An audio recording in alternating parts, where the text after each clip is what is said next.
के शुभ अवसर पर तमाम युवा वर्ग का बहुत बहुत स्वागत किया जाता है। और आज के हमारे मुख्य अतिथि त्रिपुरारी कुमार सुमन, विश्वजीत भैया और यहाँ पे रोहित पाठक और बहुत सारे लोग यहाँ पे पधारे हैं, जिनका कि बहुत बहुत स्वागत किया जाता है। और हम खास तौर पर रोहित जी का बहुत बहुत धन्यवाद देना चाहेंगे कि युवा क्रांतिकारी की तरफ से आज एक प्रोग्राम रखे हैं और युवा का हौसला बढ़ा रहे हैं, इसलिए इनको बहुत बहुत धन्यवाद है। और सबसे पहले हम त्रिपुरारी कुमार सुमन जी से आग्रह करेंगे कि आए और दो शब्द सभी के सामने रखें।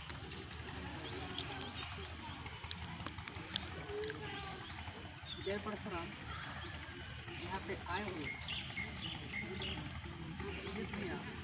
कार्यक्रम का अध्यक्षता कर रहे हैं रोहित कुमार पाठक एवं सभी मेरे प्यारे भाई,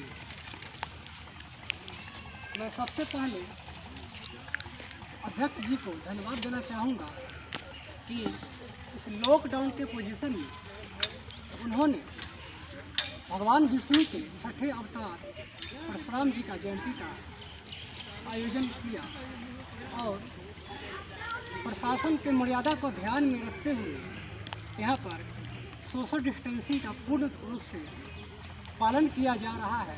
और इस माहौल में कार्यक्रम का आयोजन कर पाना बहुत ही सराहनीय है। इसके लिए अध्यक्ष जी का बहुत बहुत शुक्रिया और आए हुए सभी भाइयों का दिल से अभिनंदन। जैसा कि आप सभी जानते हैं कि हम लोग भगवान परशुराम जी के जयंती पर यहाँ पर एकजुट हुए हैं। अब पता है कि भगवान परशुराम जी थे तो भगवान विष्णु के छठे अवतार, जिन्होंने सिर्फ ब्राह्मण के लिए ही नहीं, सारे मानव जाति के लिए एक सराहनीय काम किया। धरती पर मानव जाति के विरुद्ध जो लोग आक्रमणकारी के रूप में धरती पे पैदा हुए, यहाँ पर दहशत फैलाने का काम किए, उन्हें मारने का काम उन्होंने किया। और परशुराम जी को कहा जाता है कि उन्होंने भक्षण का काम किया है। तो भक्षण का काम नहीं किए, उन्होंने मानवता का भक्षण नहीं किया है, उन्होंने मानवता को नहीं मारा। मानवता के विरोध में जो लोग उतरे, चाहे वो क्षत्रिय समुदाय के हो या फिर कोई भी हो, उसका उन्होंने खंडन किया, उसको उन्होंने धरती से सफाया किया। इसलिए सभी जाति के लिए परशुराम जी एक रोल मॉडल के रूप में होना चाहिए और परशुराम जी का जयंती हर जात को मनाना चाहिए। उसके बाद परशुराम जी वह एक बहुत ही शक्तिशाली योद्धा थे, ऋषि थे, एक शिक्षक थे, जिनके अंदर हर प्रकार के गुण, और उन्होंने अपना गुण हम लोगों में देने का प्रयास किया। और आप लोग यहाँ पे आए हैं, हम लोग के अंदर भगवान परशुराम जी के लिए एक भाव का विचार होना चाहिए, आदर का भाव होना चाहिए। उनके लिए हमारे अंदर आदर होना चाहिए, उनका प्रयोग हम लोग आदर के रूप में करें, उनका हम लोग पूजा करें।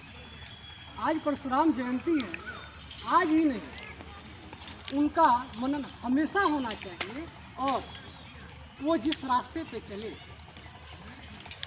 उस रास्ते पे हमें भी चलने की जरूरत है। अगर हम लोग परशुराम जी के रास्ते पे चलेंगे तो हमारा समाज फिर से खुशहाली में आएगा, हमारा समाज में खुशहाली छा जाएगा।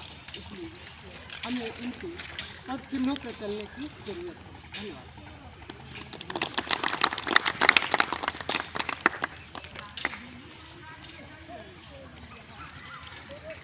अब हम अध्यक्ष रोहित पाठक जी से निवेदन करेंगे कि यहाँ पे आए और दो शब्द पेश करें सभी के सामने।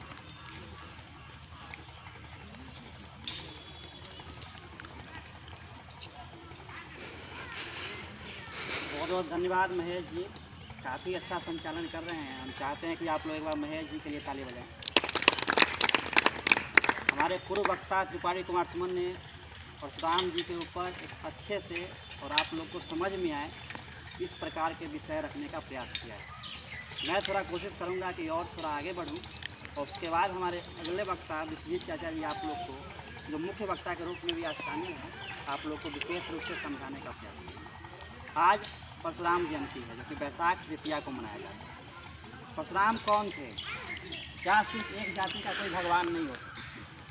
मैं बनारस में एक कार्यक्रम में था रामनवमी के दिन, तो मेरे एक मित्र ने कहा कि राम जी क्षत्रिय के देवता हैं मैंने कहा कि मित्र एक बात बताओ, राम अगर सिर्फ क्षत्रिय के देवता हैं तो फिर परशुराम कौन है और फिर कृष्ण कौन है? अगर हम गिनती गिने तो गिने चुने देवता ही हमारे बीच में, जो वैसे कहने के लिए 33 करोड़ देवता हैं, लेकिन हम अंगुली पे गिन सकते हैं इतने ही भगवान। और यदि राम जी को राजपूत लोग ले ले, कृष्ण जी को यादव लोग ले ले और परशुराम जी को ब्राह्मण लोग अपना देवता मान ले, इस दुनिया में हजारों जातियां हैं, हजारों प्रजातियां हैं, बाकी का भगवान कौन होगा? बाकी तो बिना भगवान के हो जाएंगे। इसलिए कोई भी व्यक्ति, महान व्यक्ति और कोई भी भगवान किसी जाति विशेष के नहीं होते हैं, वो संपूर्ण जगत के। मित्रों, आज हम लोग इतने बड़ी संख्या में इकट्ठे हुए हैं, लॉकडाउन का पालन करते हुए हम लोग कार्यक्रम कर रहे हैं। मैं सबसे पहले आप सभी का हार्दिक अभिनंदन करता हूं, स्वागत करता हूं। आप लोग काफ़ी अच्छी संख्या में यहाँ पर उपस्थित हैं। आप अभी समय की ज़रूरत है कि हम सभी लोग लॉकडाउन का पालन करते हुए अपने घरों में रहें, लेकिन समाज में जागरूकता लाने की आवश्यकता है। हमें यह भी देखना पड़ेगा कि हमारे आसपास कोई दुखी तो नहीं है, हमारे आसपास कोई भूखा तो नहीं है, हमारे आसपास कोई दिन दुखिया तो नहीं है, हमारे आसपास कोई ऐसा तो नहीं है जो बीमारी से पीड़ित हो। अगर ऐसा कोई है तो अगर हम उसके साथ अगर खड़े नहीं होते हैं तो निश्चित रूप से हम एक अच्छे नागरिक नहीं हो सकते। इस लॉकडाउन में भी मुझे एक अच्छे नागरिक होते हुए, अपने कर्तव्यों का पालन करते हुए, अपने पड़ोसियों का ख्याल रखते हुए, अपने समाज को सुरक्षित रख करके इस देश में एक संदेश देने की आवश्यकता है कि इस देश का नागरिक अब जागरूक हो चुका है। मित्रों, आप लोगों को मैं एक बात कहना चाहता हूँ, हम लोगों को अपने समाज में एकजुटता लाने की आवश्यकता है।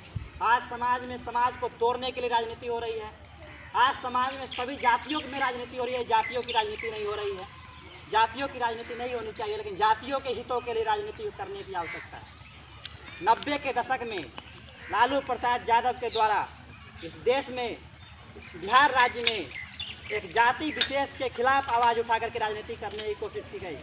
मित्रों, मैं एक बात कहना चाहता हूँ, यहाँ पे उपस्थित एक विशेष समाज, ब्राह्मण समाज के लोग यहाँ पे सभी लोग आए हुए हैं।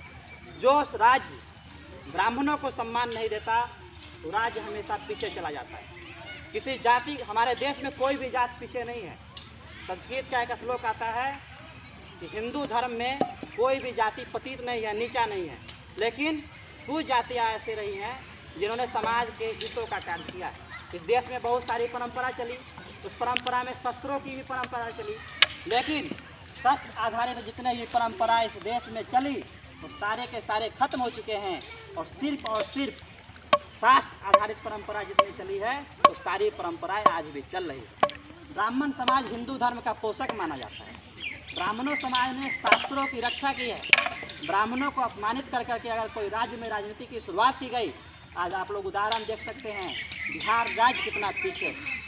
आज पिछड़ों की सूची में अगर चलते हैं तो बिहार राज्य पीछे है, क्योंकि हम लोगों ने जाति की राजनीति शुरू कर दी। हमारे पूर्वजों ने किसी जाति विशेष के खिलाफ राजनीति शुरू कर दी, जबकि जरूरत यह थी कि हमें सभी जाति, सभी धर्मों को साथ लेकर के चलने की आवश्यकता थी। मित्रों, परशुराम कौन है? हमें समझना पड़ेगा। परशुराम किसी जाति विशेष के देवता नहीं, वो पूरे जगत के देवता हैं। हमें कुछ लोग कहते हैं कि परशुराम ने क्षत्रियों का 21 बार इस दुनिया से विनाश कर दिया, जबकि ये गलत धारणा फैलाई गई है। परशुराम ने केवल एक वंशी करके एक राजपूत प्रजाति हुआ करती थी, जो कि राक्षसों की प्रजाति थी, जो आतंक करती थी, सिर्फ उस प्रजाति को खत्म किया था, क्योंकि उस प्रजाति ने संतों के ऊपर हमला करने का कार्य किया। वो प्रजाति बार बार साधु संतों को डिस्टर्ब करने का कार्य कर रही थी। इसलिए आतंक को खत्म करने के लिए परशुराम ने साहस के साथ, वीरता और शौर्यता के साथ उस प्रजाति को खत्म करने का कार्य किया था। संपूर्ण क्षत्रियों को कभी भी परशुराम ने डिस्टर्ब नहीं किया। मित्रों, हमें समझना पड़ेगा कि हमारे बीच में शास्त्रों का और हमारे महापुरुषों को किस तरह से नीचा दिखा करके हिंदू धर्म को किस प्रकार से बांटने का कार्य किया जा रहा है। मित्रों, आप सभी लोगों को अपने महापुरुषों के बारे में, अपने शास्त्रों के बारे में, अपने समाज के बारे में समझना पड़ेगा, अध्ययन करना पड़ेगा। हम लोगों के बीच में अभी कुछ लोग आ रहे हैं जो कि हम लोगों के शिक्षक रहे हैं, श्री प्रकाश झा जी, उनको आने दीजिए।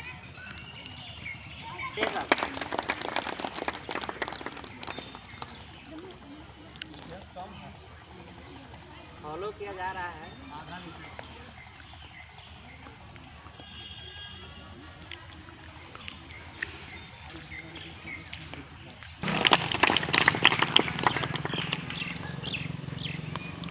मित्रों, ब्राह्मण समाज कौन है? ब्राह्मण कौन है? जो ब्रह्म को जानता हो वो ब्राह्मण है। जो दुनिया को दिशा दिखाता हो वो ब्राह्मण है। जो अंधकार को प्रकाश की तरफ ले जाता हो वो ब्राह्मण।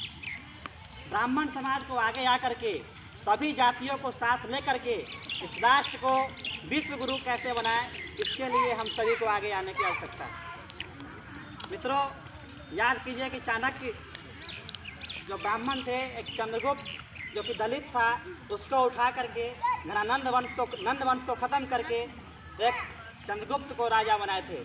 आज आवश्यकता है कुछ लोग आगे आए और अच्छे लोगों को राजनीति में प्रतिस्थापित कर करके राष्ट्र को कैसे सुसंगठित ढंग से चला सके और कैसे भारत विश्व गुरु बने, इस दिशा में कार्य करने की आवश्यकता है। मैं कुछ मांगों को रखना चाहता हूँ। मैं लॉकडाउन ख़त्म होगा उसके बाद माननीय प्रधानमंत्री जी के पास ये चिट्ठी लिखने वाला हूँ कि परशुराम दिवस के अवसर पर, परशुराम जी के अवतरण दिवस के अवसर पर राष्ट्रीय अवकाश घोषित की जाए। दूसरा, आरक्षण का आधार आर्थिक रूप से होना चाहिए। और तीसरा, मंदिरों के पुजारियों और आचार्यों को वेतन की शुरुआत होनी चाहिए।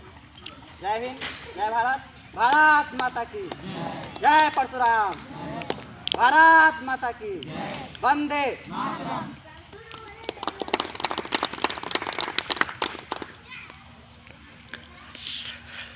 के वक्ता विश्वजीत भैया से आग्रह करेंगे कि यहाँ पे आए और सभी के बीच दो शब्द की आवाज़ में रखें।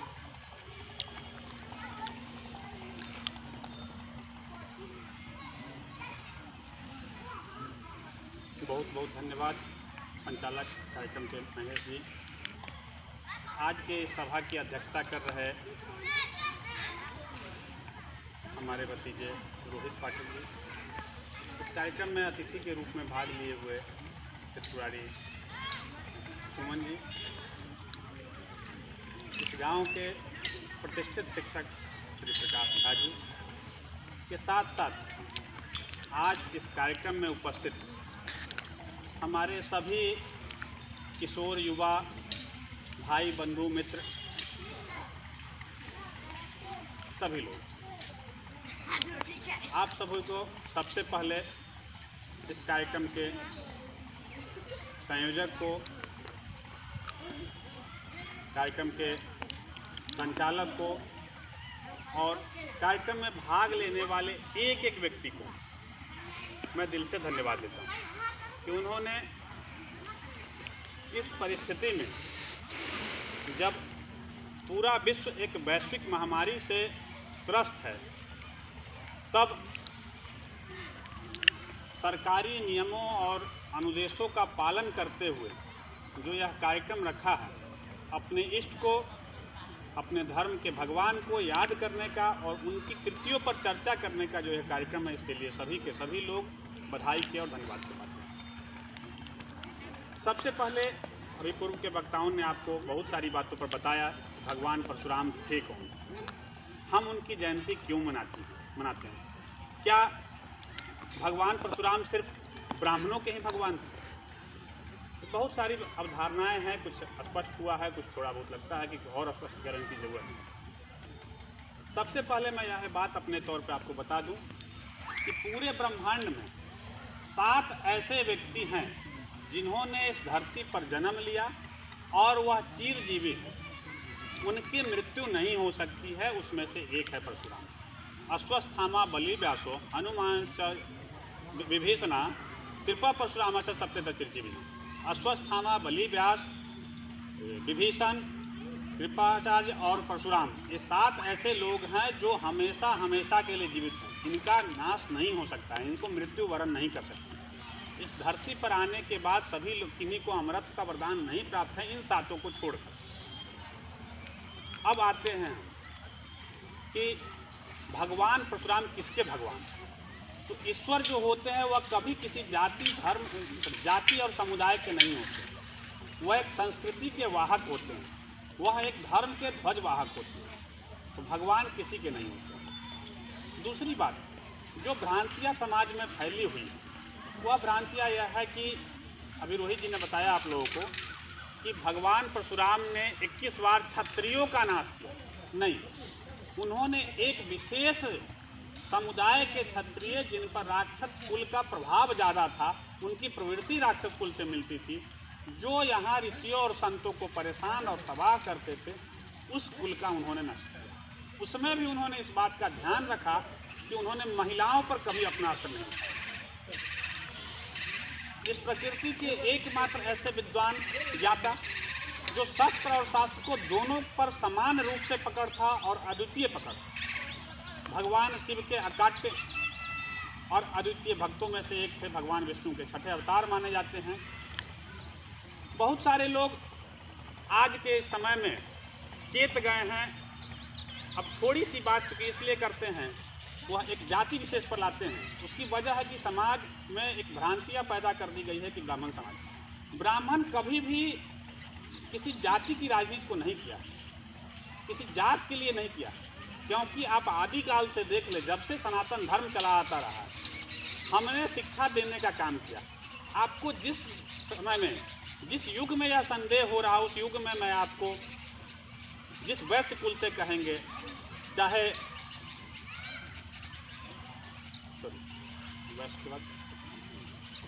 कुल से कहेंगे, उन हर कुलों में विद्वान हुए हैं। क्या वह विद्वान ईश्वर के द्वारा प्रकट हुए हैं, माँ के गर्भ से विद्वान हुए हैं, या किसी गुरु से शिक्षा लेके? जब गुरु हम ही थे तो हमने शिक्षा दिया है उनको, उनके साथ कोई छुआछूत नहीं किया। हाँ, यह जरूर रहा है कि हमने सामाजिक नियमों का पालन करने के लिए, अपनी संस्कृति के वाहक रहने के लिए हाथ मिलाने से, गले मिलने से दूर रहा। आज हमारे संप्रदाय को, हमारे व्यवस्था को, हमारे धर्म को देखने के लिए इस कोरोना को आप देख सकते हैं। हमने जो शुरू से यह उदाहरण दिया था, इस्लाम ने इस देश में या इस विश्व में हाथ मिलाना और गले मिलने की परंपरा लाई थी। हमारी परंपरा हमेशा से हाथ जोड़ने और पैर छूने की रही, सर झुकाने की परंपरा रही। कहीं भी हमारी परंपरा यह नहीं है। तो ऐसे लोग, जो लोग दूसरे धर्म के लोग हैं, विधर्मी हैं, वह अपने धर्मों के प्रस्ताव करने के लिए, प्रचार करने के लिए, प्रसार करने के लिए ब्राह्मणों को टारगेट किया जा रहा है, क्योंकि उन्हें ऐसा लगता है कि यह एक ऐसा पिलर है इस सनातन धर्म का कि इसको जब तक कमजोर नहीं करोगे तब तक नहीं होगा। छोटी सी कहानी आप लोगों ने, बहुत सारे लोग जानते होंगे इस कहानी। एक अंग्रेज आया था और वह संयोगवश, उस वक्त नाम नहीं याद है उनका, वह कुंभ के मेले के समय में आया, जब देश की जनसंख्या काफ़ी कम हुआ करती थी, 40 करोड़ के आसपास ही देश की जनसंख्या उस समय शायद भी नहीं रही होगी। तो कुंभ में 5 लाख लोग जुट जाते थे। उसने पूछा कि इतने लोग कैसे आ गए हैं? तो यह कुंभ लगा हुआ, तो ये कैसे लगता है, इसका निमंत्रण कैसे सब लोगों को सूचना होती है कि फलाने दिन को आना है? तो कुछ नहीं, 2 आने का एक पंचांग निकलता है। उस पंचांग में लिखा रहता है कि 12 साल के बाद, 6 साल के बाद कुंभ और 12 साल के बाद कुंभ लगता है। तो ये पंचांग कौन निकालता है? तो ब्राह्मण निकालता है। उसी दिन उसने कहा, उसी दिन उस व्यक्ति ने, अंग्रेज ने कहा कि अगर इस देश पर शासन करना है, इस धर्म को कमज़ोर करना है, यहाँ के लोगों पर अपनी मोनोपोली चलानी है, तो सबसे पहले ब्राह्मणों को गाली देनी, इसके विरोध में यहाँ बिगुल फूकना होगा। क्योंकि जो एक पंचांग पर एक छोटी सी बात लिख करके 5 लाख लोगों को एक जगह जुटा सकता है, उसकी वह इस देश को कोई नहीं तोड़ सकता। तो पहले इसको कमज़ोर करना, वहीं से परंपरा शुरू हुई। और यही परंपरा ठीक यहाँ की शिक्षा पद्धति में। आज जो हमारी व्यवस्था है इस देश में, हम जानते हैं, हम पढ़ते हैं, हमारे किताबों में पढ़ाया जाता है, सामान्य तौर पे बातें कर रहे हैं हम आपको 10th के नीचे की, कि अकबर महान थे। यह कहीं नहीं मिलेगा आपको विस्तृत चर्चा में कि राणा सांगा कौन थे, छत्रपति शिवाजी कौन थे।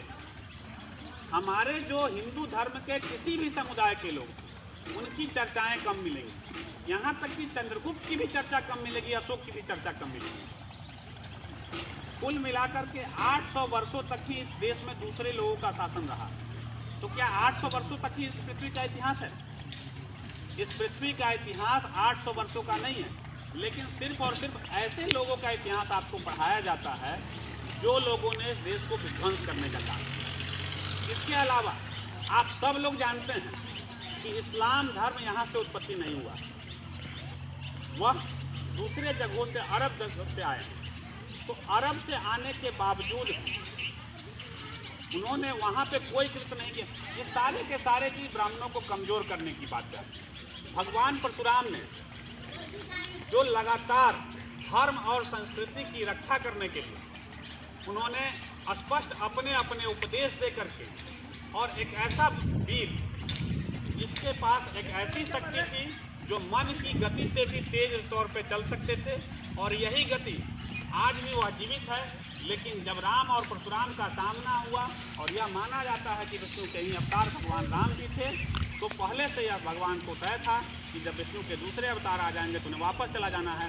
तो युद्ध के बाद उन्होंने कहा था राम से कि मेरी दो में से एक, उन्होंने कहा कि आपको अपनी शक्ति का देना होगा, तो उन्होंने कहा था कि मेरी और शक्ति तो आप ले लीजिए, लेकिन मुझे आने जाने की शक्ति रहने दीजिए ताकि मैं विश्व का भ्रमण करते रहूं और किसी भी वक्त आवश्यकता पड़े तो महेंद्रगिरी पर्वत पर जा सकूं। उनका निवास स्थान वहीं पर है। आज भी भगवान परशुराम महेंद्रगिरी पर्वत पर ही निवास करते हैं। ऐसी बहुत सारी छोटी बड़ी बातें हैं। अभी रोहित जी ने बताया कि चाणक्य ने नंद वंश का समूल नष्ट करके चंद्रगुप्त को राजा बनाया, एक शूद्र कुल के व्यक्ति को। तो यह आपकी जानकारी के लिए बता देता हूँ कि नंद कुल ब्राह्मणों का कुल था, उन्होंने जात पात नहीं किया। नंद वंश के जो शासक थे जिनका उन्होंने जो है ना हटा करके पदच्युत करके चंद्रगुप्त को बैठाया था, वह ब्राह्मण थे। अगर उनके मन में जात पात की भावना होती तो ब्राह्मणों को वो अपनी जाति के प्रति चले आते। लेकिन उन्होंने कहा कि नहीं, मगध का अगर कल्याण चाहना है, हमारे राष्ट्र का कल्याण चाहना है, तो ऐसे शासकों से बचना होगा। तो हमें आज के हर एक युवाओं को यह बात कहते हैं। भगवान परशुराम का एक उनके वर्णन में एक कविता है, 4 पंक्तियां, बस उसमें से मैं पढ़ देता हूँ आप लोगों को। उन्होंने उनके वर्णन में जिन्होंने कहा कि मध्य मार्ग में मत विचरो तुम, मध्य मार्ग में मत विचरो तुम, आर करो या पार करो, भावों में हो विनय बने।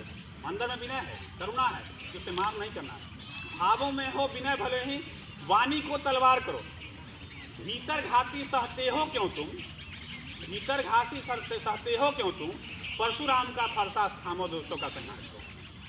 बहुत बहुत धन्यवाद आप सभी लोगों को। यही सब